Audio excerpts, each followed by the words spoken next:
College. To chair this session, I'd like to invite Professor G. Ambujan, Dean, Vinayaga Mission Medical College, Karaikal, and Dr. Renu G. Varghese, Professor, Pathology, ex-Director, PIMS. Professor P.F. Kotur, Dean and Professor of Anesthesia, Chairman Medical Education Unit, AVMC Puducherry. He is the former Vice Chancellor of Devraj Arts University, Kolar, Karnataka, former Registrar of KL University, Belgaum, former President of the Indian Society of Anaesthesiologists, former Editor, Indian Journal of Anesthesia and SARC Journal of Anesthesia. He has got a Lifetime Achievement Award in 2014 awarded by ISA. A Teacher of Teachers award by KLE, and he has established the Medical Education Department and Skills and Simulation Lab in 3 universities. It will be indeed a great honor for us to hear what Professor Kotur has to say about transforming medical education. Please give a round of applause. Good morning to one and all. This is Dr. Ambujan. First of all, I thank the organizing committee for having given me the opportunity to chair the session, to be part of this excellent scientific extravaganza that we are going to have. And about Professor Kotur, as Madam has introduced, being basically an anesthetist, he will be transforming the educational environment in medical education up to the expectation of NMC, as well as the technological and scientific advancements which we are having, which poses a lot challenge to educate, be it as a student-centered or a patient and teacher-centered environment.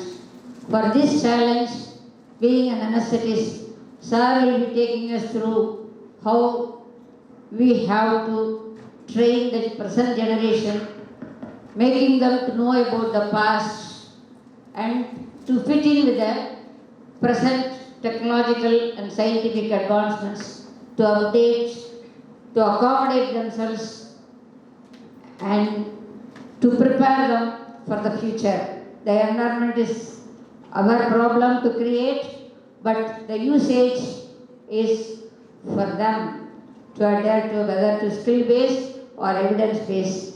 One is the aim is to have an evidence-based delivery of patient care to the fullest extent. Thank you so much, sir. Podium is yours. Thank you. The new curriculum, competency-based curriculum, outcome-based curriculum, after a near gap of maybe more than 70 years, much needed. And we are in the process of implementing, and each one of us having our own, although I must say in front of the leader of the transformer or leader of the team appointed by AVMC to guide all the medical across the country is Avinash Chupesh here. Certainly I consider I'm privileged to express my thoughts on this. Now, what is transformation of education and training? We use this transformation, reformation and reform interchangeably as if they are synonyms. See, reform and reformations. Reform is something which is defective, you are going to replace it. That is reform. Reformation is something else is existing, but you want to strengthen that. That is reformation. So we use this term both. That means the medical education across the country is undergoing reform as well as reformation. In a nutshell, transformation. And this transformation has to be essentially sustainable and relevant. And this it involves, of course, quality issues as well as the quantity issues. Quality issues are, the teachers are there, about 20-25,000 teachers are there across the country in various medical colleges, and you need to improve the quality by bringing the faculty development programs, quality of the teaching, quality of the teachers has to happen. And at the same time, the number also has to increase. Every other day, one new medical college, district-wide policy is every district in the country should have one medical college. So you need to cater both quality as well as the quantity. And the capacity to teach by the teacher has to be enhanced. That's what is required by changing the environment. See, suppose you don't give a good environment for me over here to stand before comfortable with all facilitations, I may not be able to deliver what I wanted to talk to you. So the environment plays a very, very important role in education. Now, let me share some thoughts on this Maslow's hierarchy of needs. He was a psychologist, American psychologist. As early as 1943, he brought out his theory of basic needs or then psychological needs, basic needs or a physiological needs. Unless I am comfortable, unless I had slept, yesterday night I could not come for the banquet. I was not feeling well. Then I realized that if I don't take proper rest and all, I will not be able to stand before you in a way I am standing now. So I like that, your physiological needs, the thirst, sleep, food, all those things have to be, when those are basic needs are met, you go to the next. You start feeling whether I am secure or not. So security need. See, this pyramid of the needs was defined by Maslow, I said in 1943. Instead of talking more, I just like to show you 1 minute video clip that will give a gist of, can you click that? Okay, so the Maslow defined the basic needs or physiological needs. When they are accomplished, you go in next higher level, you think of whether you are secure at the workplace, you are secure at home. Then later on the psychological needs, you start thinking, I have to achieve, I have to accomplish something. That is an inborn instinct of any human being. Left alone, he wants to achieve best what all he can do, what all he is capable of. So why I am bringing this issue here is, we teachers or the students who are the stakeholders in the teaching learning process will not be able to do best unless the other basic needs are met with. I will give you my own example. I had a very nice sleep yesterday, so today I am up with head on my shoulder. Now, what is an educational environment? I have several definitions over here. It is a learning environment wherein learners' performance is optimal. Nothing less, nothing more. It has to be optimal. It is a combination of three things: climate, culture, and ethos. And always the educational environment has to be positive and conducive so as to have optimal or proper outcomes. Something in the red, AE is measurable. This is essential characteristics of an environment, which I will be dealing at the end of the measurement of the educational environment.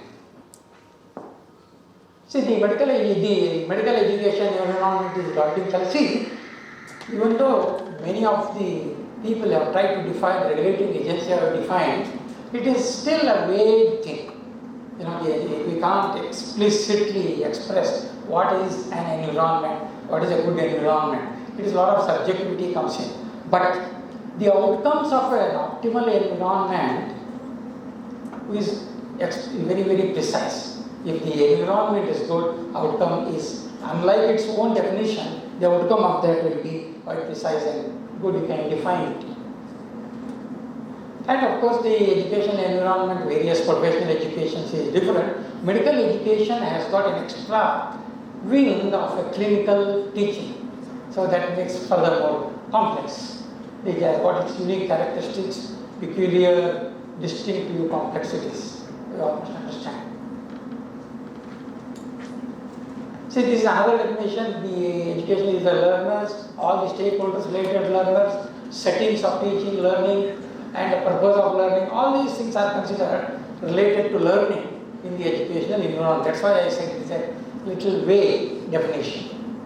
And I already said about three C's: curriculum, culture, and climate. This other detail is the definition of vast range of settings. Formal, informal settings are the components of the education environment. The education environment changes over time. What is there in the first MD may not be in the final MD. What is there in final MD may not be there in the PG. And the environment changes from the PG level all these places, OPD, IPD, OT, ICU, etc., have to be linked to the curriculum. So all these potential trainings I should be linked. Now the community-based learning. So community also has, even though somebody linked community way back, decades back to the curriculum, but this present community-based teaching, especially medical education, has to be linked to the curriculum. That you have to keep in mind. Let's have a quick review of how this educational environment which is present today evolved. When Flexner defined the traditional curriculum more than 100 years back in 1909, and we are all the products of that traditional curriculum and the traditional educational environment, and then surface learning, rota learning, memory, memorizing and telling. Then came the era of the constructive educational problem-based learning, provided active learning principles, discovery learning, then knowledge building, those things happened. Then the pedagogy, that is a self-determined learning, that's where we stand, and we know the principles of adult learning. And if I know what I am learning, then outcome will be better, is what we want a student to know. So effective educational environment achieved by active learning, and the primary goal of Indian medical graduate is to create an Indian medical graduate who is capable of taking autonomous decisions as a frontline physician. So we all aim at creating self-directed learners, lifelong learners. So this new dimension of educational environment, especially after this COVID pandemic, which has brought us many boons and banes, both. So the whole digitalization process got accelerated. The people who were staunch barriers, senior faculties like us who were not ready to change over to the virtual environment, or they don't want to get familiarized with digital teaching learning, had to do it. So survival. So now this new dimension is increased utilization of online resources and digital content, virtual classes, learning management systems, and all inclusiveness. And even the outcome-based curriculum, which is inclusiveness, is one of the essential characteristics of apart from being gender sensitive, so many adjectives are there.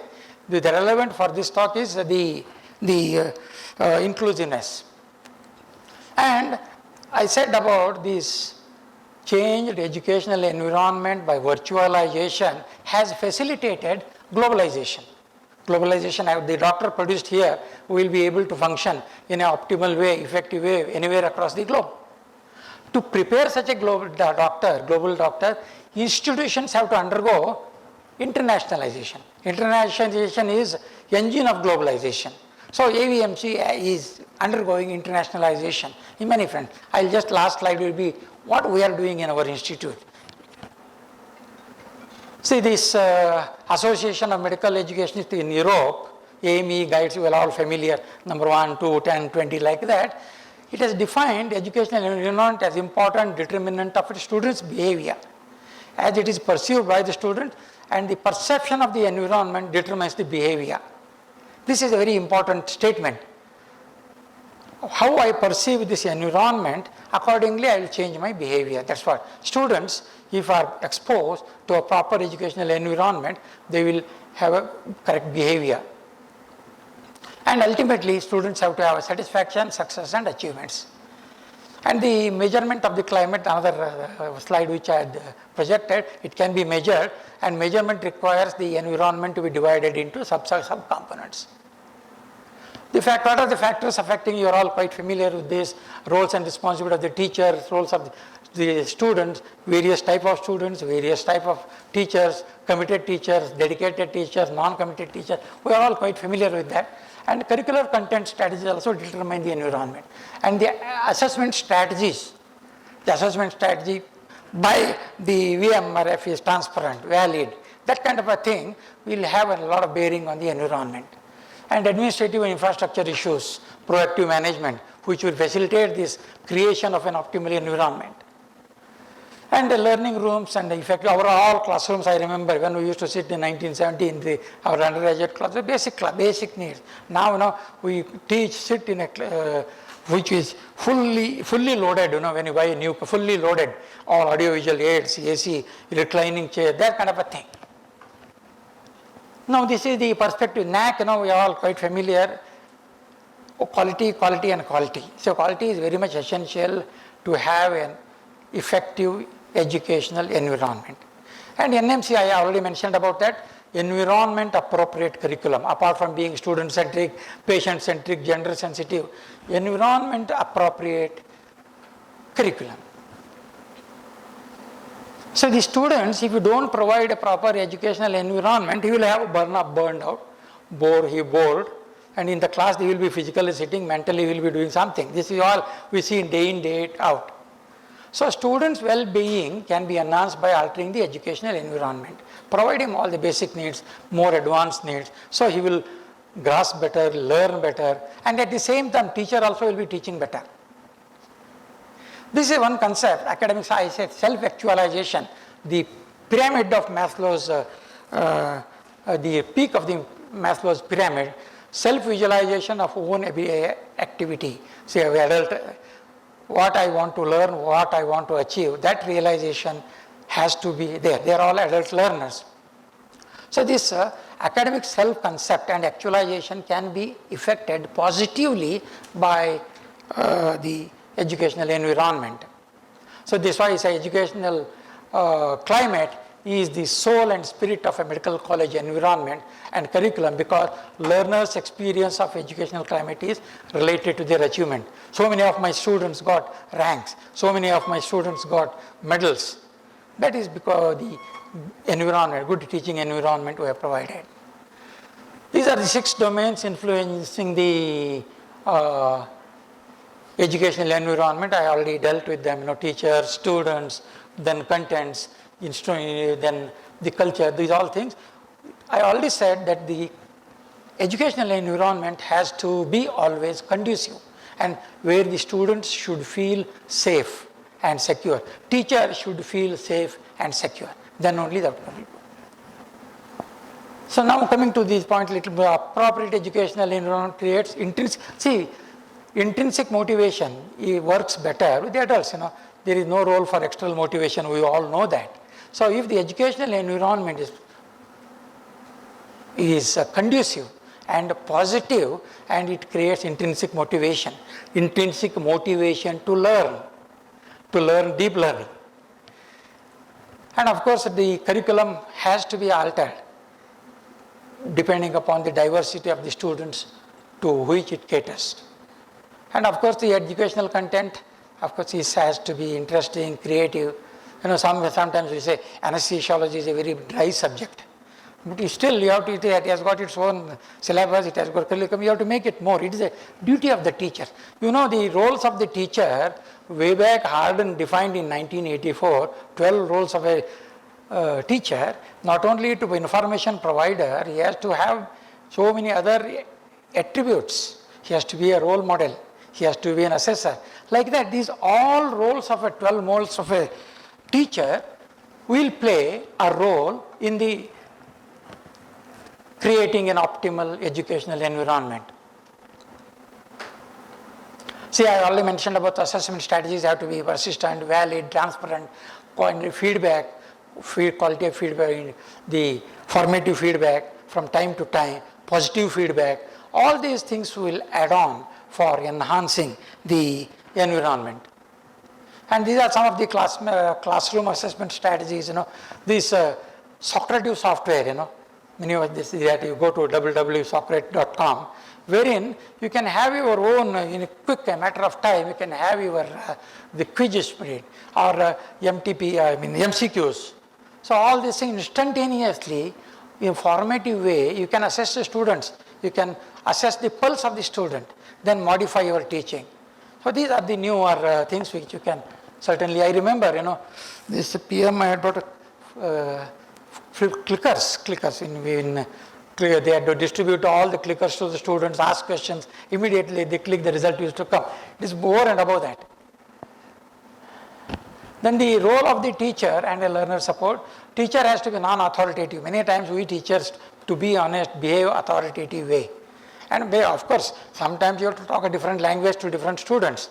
Unless you be a little authoritative, you will not be able to control the class. That also we are aware.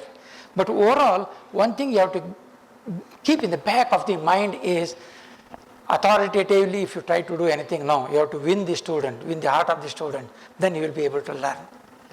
And the teacher has to be, of course, knowledgeable, skilled, positive role model, and teachers have to be fair, transparent.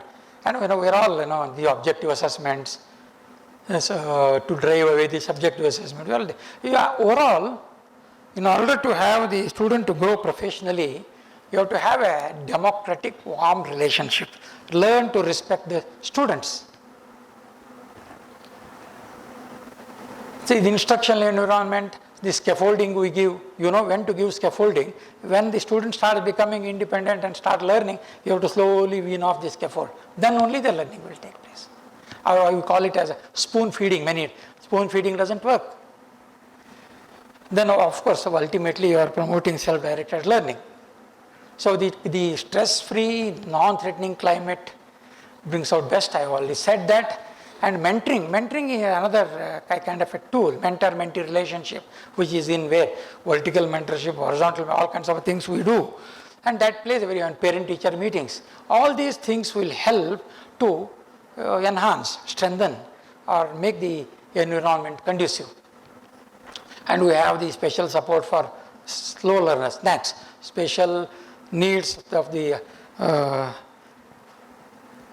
special curricular needs of the students, snacks we call it as. They have to be in place. We do conduct, for the students who do not perform well, extra classes, strengthening classes. This I already done, okay. Then the logistic factor, I already said the management or the administration has to be quite proactive, and the management should provide the latest educational subscriptions to the clinical key, subscription to ProQuest, subscription to so many facilitations are there. So the management should be proactive. We have a portfolio subscription which costs money. So the management has to be convinced, our duty of our teachers to convince, so that ultimate goal, ultimate aim of the institution will be achieved. And another important issue is adequate clinical material. Of course, we advocate so much of skill labs for substituting the clinical material, which unfortunately is sparse across the country. So these are all the things, So many times I go to the hospital and students are doing nothing and they are just sitting.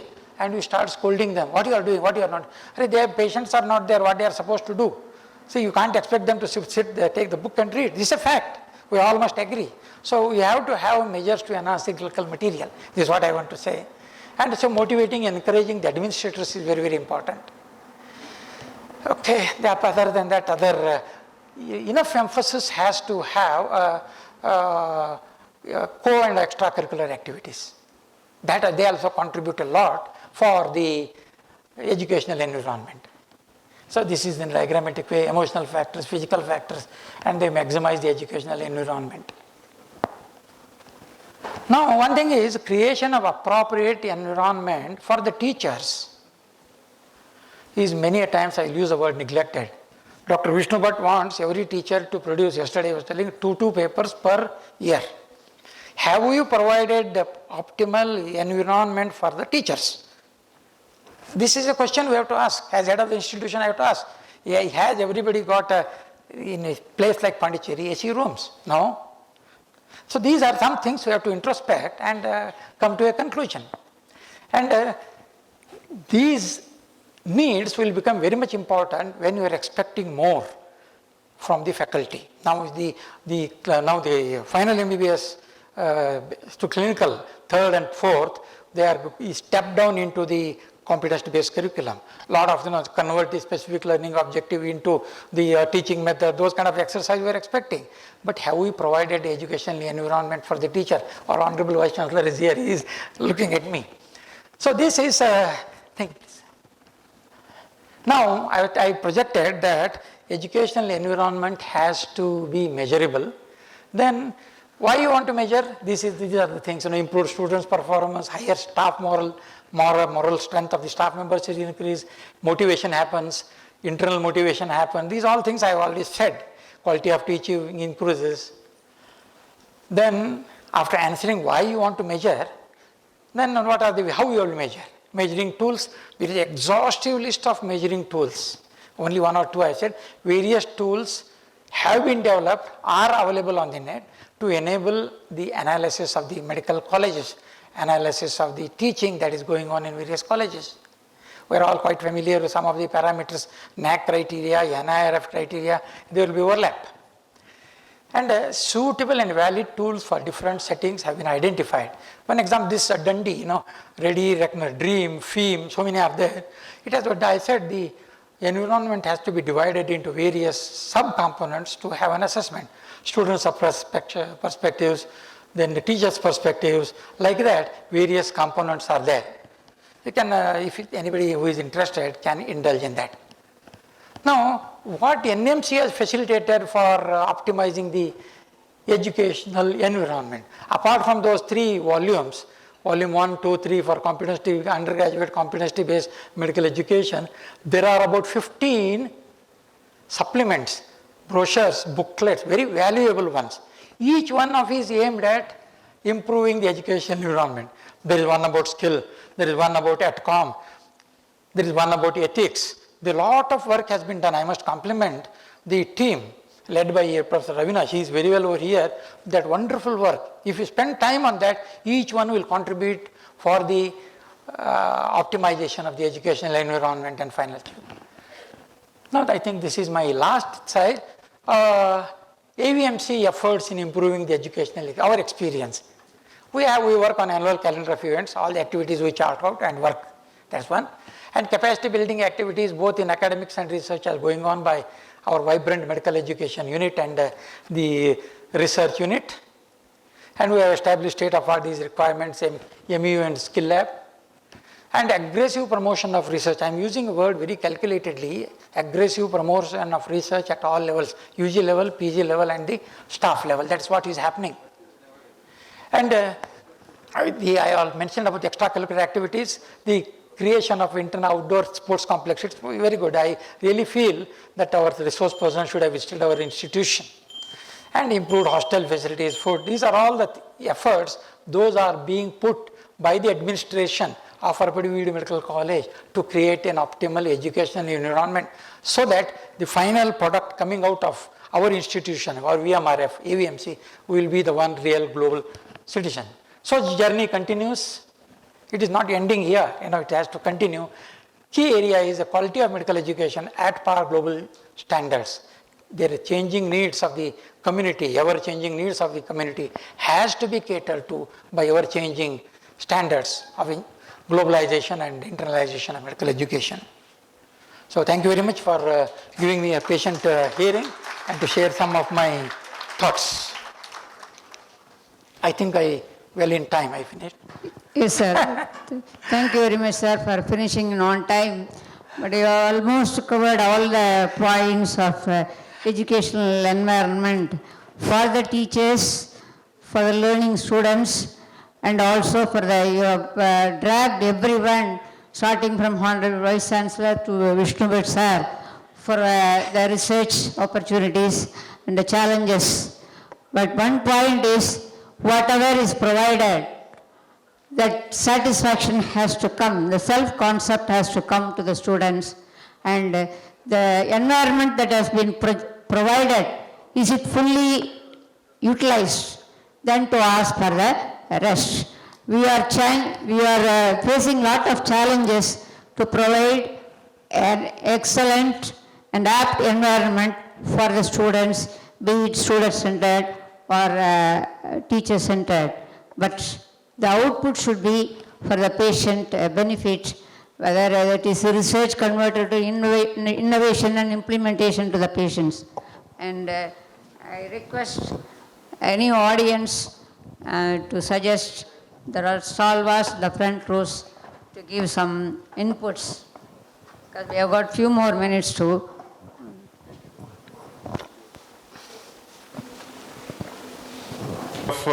The entire scenario, and in each slide can be developed into a full one-day workshop. And now, with the coming era, with the 5G and all that, can we move towards the concept of a meta-university interconnecting the whole of India right down to the lowest village, because they are providing 5G in villages also now. So, is it possible? I mean, the teacher you can be standing here and you can be standing in 500 medical colleges virtually also on the dais. And and not only that, many other nationwide learning management systems and these things. Are we ready for that? I mean, we have to be globally competitive. Instead of asking we have to be ready, there is no other go. And what we are doing now, just 10 years back, 20 years back, when during our undergraduate days or something, we could never imagine that these things can happen. So certainly, what you said, predicted, Dr. Sanjay, is going to come shortly before we kick the bucket. We means our generation. Okay. Yes.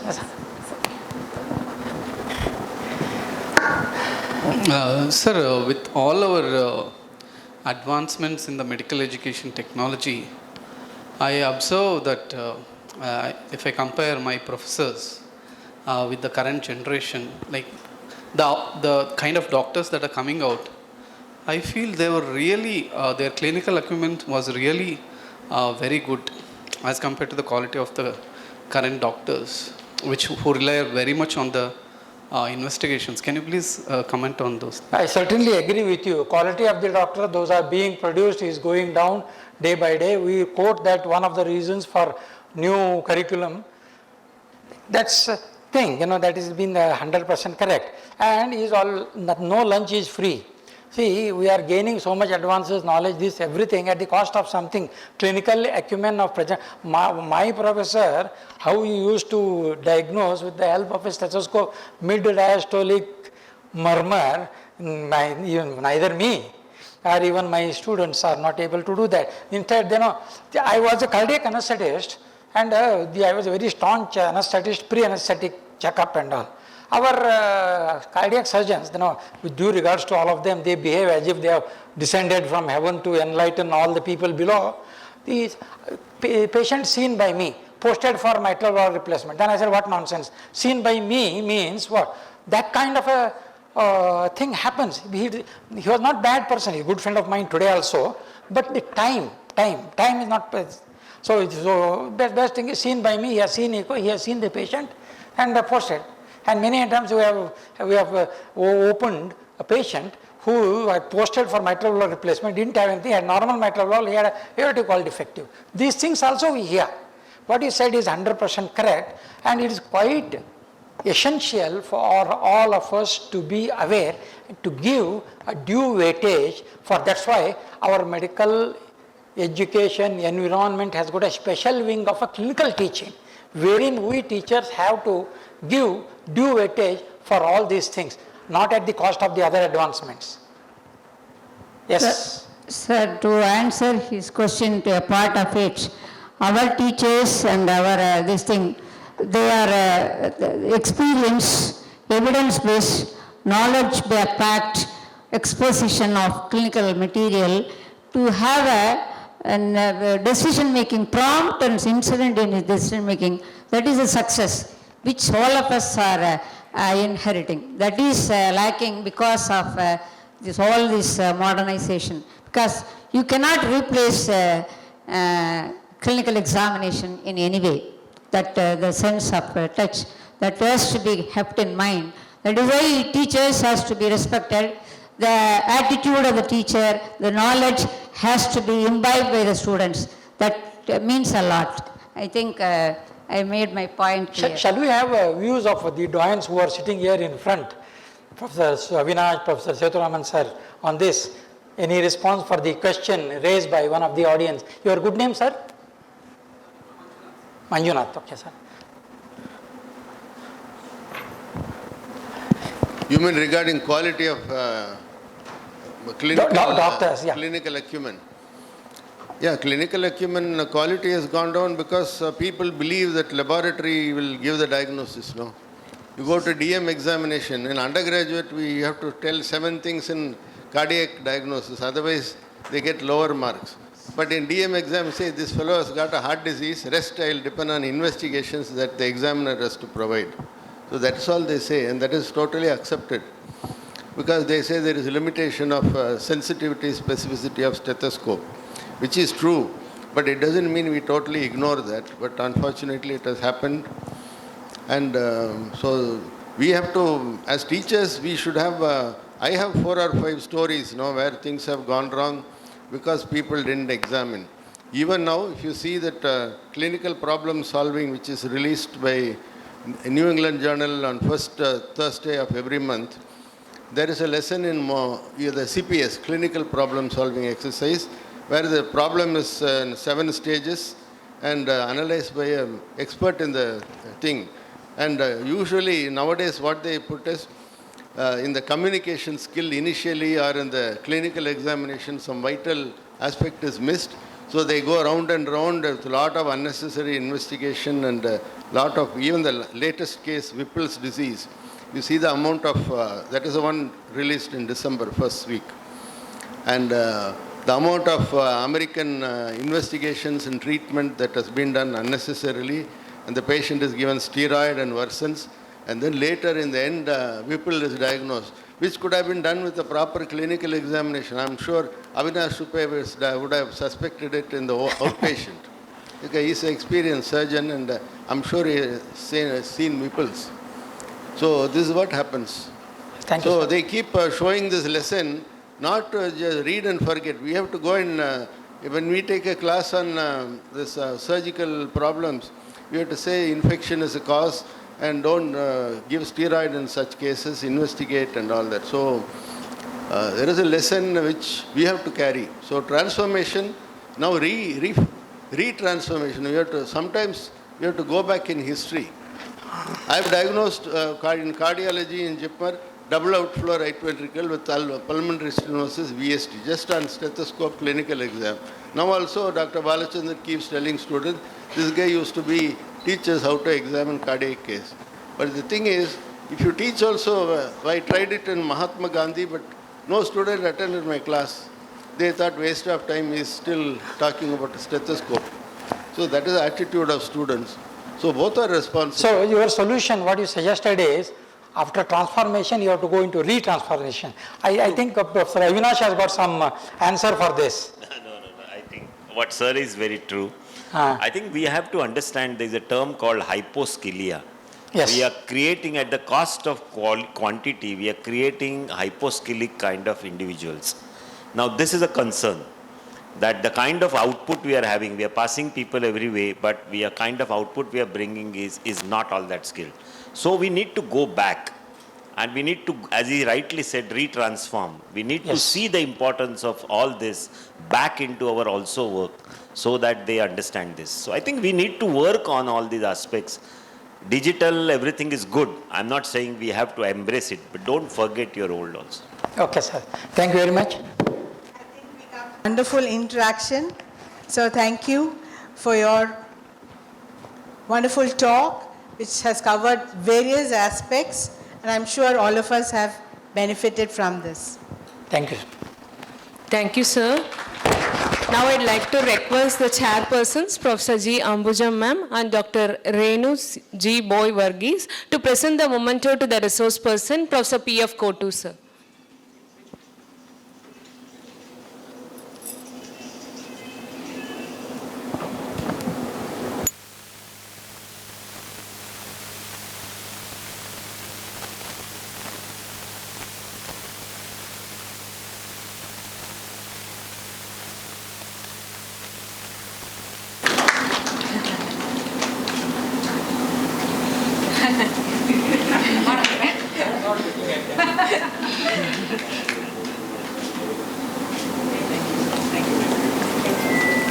Thank you, ma'am.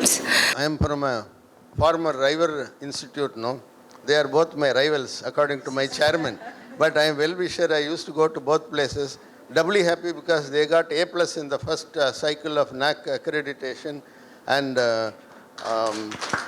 Vinaya Commission got A grade. So congratulations to both of you.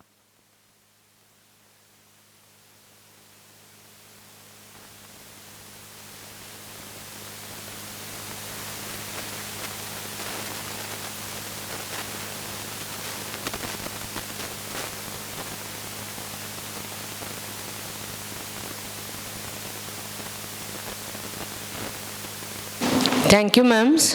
Now we will be moving on to the inaugural program of the iCON 22